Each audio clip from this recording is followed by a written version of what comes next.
Welcome to The Explainer. Today, we're going to tackle one of the absolute most fascinating questions in modern history. How exactly did a former collection of scattered colonies, just clinging to the edge of the Atlantic, completely transform into the ultimate global superpower? Today, we're deconstructing the rise of the American empire. Now, you might be wondering, was it destiny or was it a rigged game? Well, standard textbooks love to tell us that this rise was just a simple matter of pure American exceptionalism, freedom, and democracy. But today, we're actually going to challenge that narrative. The real story? It's a whole lot more complex. It is a tale of incredible geographic advantages, unprecedented industrial expansion, and a masterful, sometimes ruthless, game of geopolitical and financial chess. Okay, let's dive into this and define what we're actually talking about here. A superpower isn't just a strong country, right? It's a nation with such overwhelming economic, military, and technological reach that it literally projects power across the entire planet, creating this massive gap between itself and everybody else. You see, when the guns of World War II finally fell silent in 1945, the old great powers of Europe were just completely in ruins. And into that massive vacuum stepped two nations that possessed this totally unprecedented level of influence: the United States and the Soviet Union. Section 1. The Geographic Cheat Code. To really understand how America reached that god-tier superpower level, we've got to start with our very first pillar of power: geography. So this brings us to a foundational concept known as manifest destiny. This was a hugely influential 19th century expansionist belief that American settlers were quite literally destined to expand westward. And this ideology provided the justification for the U.S. to push its borders all the way from the Atlantic to the Pacific. But we definitely have to note the profound human cost of this. This rapid expansion resulted in the systematic displacement of indigenous peoples, along with a highly controversial war with Mexico to seize some truly prime continental real estate. It's honestly incredible how rapidly this all went down. By the mid-19th century, the U.S. had secured its borders from sea to shining sea. In a lot of ways, it's like the United States started this global strategy game on easy mode. From a geopolitical standpoint, this massive expansion created what military strategists call strategic depth. The U.S. now had two giant ocean moats, the Atlantic and the Pacific, along with virtually endless supplies of food and fuel. So while European nations were crammed together and constantly fighting each other, America was busy building an unassailable, remarkably resource-rich fortress. Section 2. The Arsenal of Democracy. But look, having resources is just the starting line. Our second pillar reveals exactly how America weaponized that geographic safety during the utterly devastating conflicts of the 20th century. When World War I broke out in 1914, Europe effectively blew up its own factories. Because they were entirely focused on fighting, nations like Britain and France desperately needed immense supplies. We're talking bullets, steel, wheat, and they had to buy them from a safe, untouched source. That source, of course, was Uncle Sam. Because of this massive demand, U.S. exports absolutely skyrocketed from $2.4 billion to $5.7 billion in just 2 short years. The financial impact of this shift was just staggering. For example, companies like DuPont ended up producing 40% of all Allied gunpowder, and their stock price surged a massive 355%. So the crucial takeaway here is that World War I fundamentally flipped the script. Before the war, the U.S. was actually a debtor nation, owing money to Europe.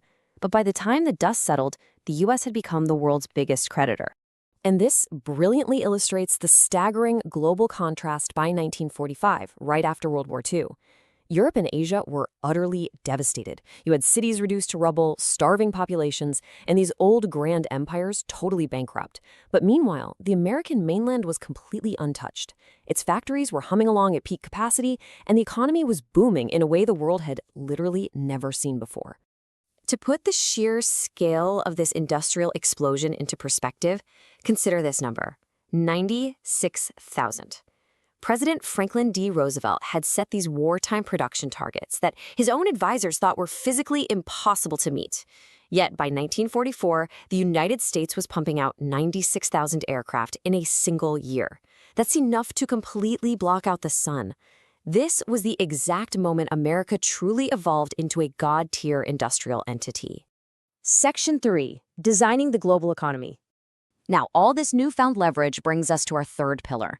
With the rest of the world basically in ruins and American factories working overtime, the United States used its financial supremacy to completely rewrite the rules of global finance. Get this, by 1945, the United States controlled a staggering 66% of the entire world's gold reserves and accounted for roughly half of the globe's total economic output. And you know, when you hold that many of the cards, you're the one who gets to dictate the terms of the post-war order. And dictate? They absolutely did, at a landmark conference in Bretton Woods, New Hampshire, in 1944. They essentially created a system where the US dollar was firmly pegged to gold, and then every other major currency in the world was pegged to the dollar. It was basically like showing up to a giant global casino where the US was the only player allowed to print its own chips. This system, backed up by the newly minted IMF and World Bank, handed the US what was called an exorbitant privilege in international trade. But there was a problem. Europe was still completely broke, and, well, you can't really export goods to a continent that doesn't have any money to buy them. Enter the Marshall Plan in 1948. Now, there were definitely two sides to this. The pitch was incredibly noble, a $12 billion injection of aid to save a starving, devastated Europe and help rebuild their cities. But the catch was highly strategic. Much of this money came with the requirement that they had to buy American goods, which effectively acted as a massive stimulus check for major U.S. corporations. Plus, it firmly cemented Western Europe's political loyalty to Washington, creating a vital, solid buffer against Soviet communism. Section 4. Hard and soft power.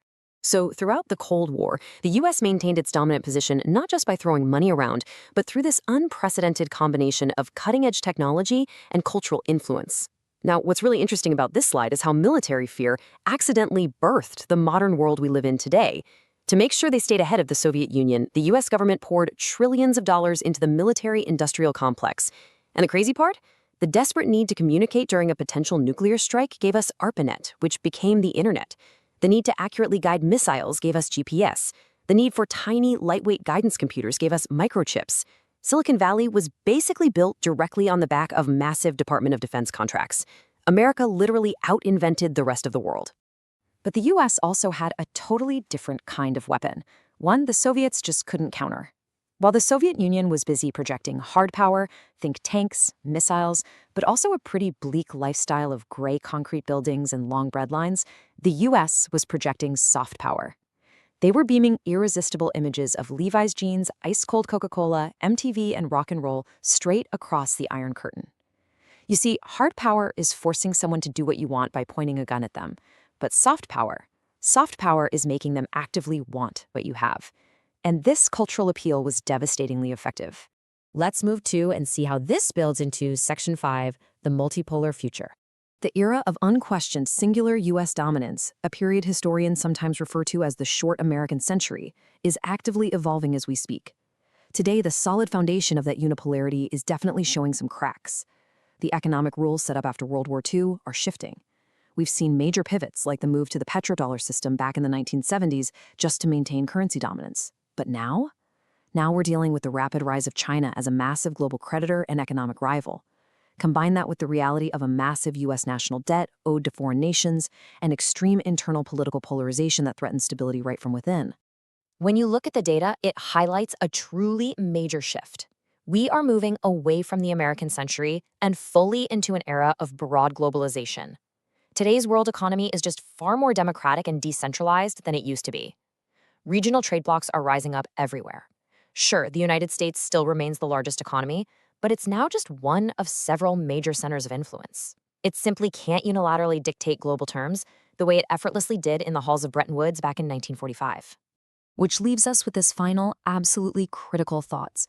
We've journeyed all the way from a 19th century frontier, leveraging geographical cheat codes, through the explosive industrialization of 2 world wars, to a totally rigged global financial system and the birth of the digital age.